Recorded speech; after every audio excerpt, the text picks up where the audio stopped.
time-restricted eating and blood pressure, myth or modest benefit? The cardiovascular claims surrounding time-restricted eating have proliferated faster than the supporting evidence, creating a gap between public perception and scientific reality. While popular narratives suggest that simply shifting eating windows can lower blood pressure, controlled research paints a more conservative picture. The critical distinction lies in separating the effects of meal timing from those of caloric reduction, a conflation that has muddied both clinical recommendations and consumer understanding. 4-week randomized controlled trials employing isocaloric time-restricted eating protocols reveal minimal impact on 24-hour ambulatory blood pressure measurements when body weight remains stable. This finding carries significant implications for mechanism interpretation. The absence of substantial systolic or diastolic changes in weight-stable participants suggests that the blood pressure benefits often attributed to time-restricted eating likely originate from the energy deficit many practitioners inadvertently create, rather than from timing itself. This mechanistic clarification matters considerably for clinical translation, as it shifts the therapeutic target from meal scheduling to sustainable caloric management. Where meal timing does appear to exert influence is in the circadian patterning of blood pressure rather than its absolute magnitude. Some studies document alterations in nocturnal dipping patterns, the natural overnight decline in blood pressure that serves as a marker of cardiovascular health.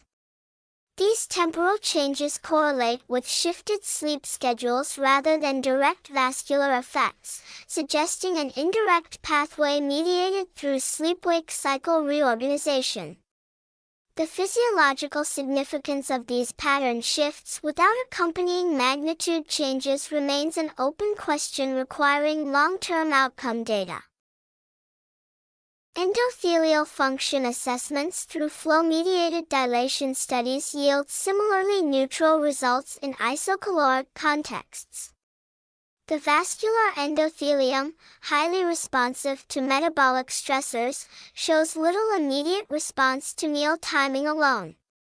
This stability suggests that the endothelial improvements observed in some time-restricted eating studies stem from weight loss or compositional dietary changes rather than chrononutrition effects. For individuals with existing endothelial dysfunction or hypertension seeking non-pharmacological interventions, these findings emphasize the primacy of sustained caloric management over temporal manipulation. The translational challenge lies in communicating these nuanced findings without dismissing time-restricted eating entirely.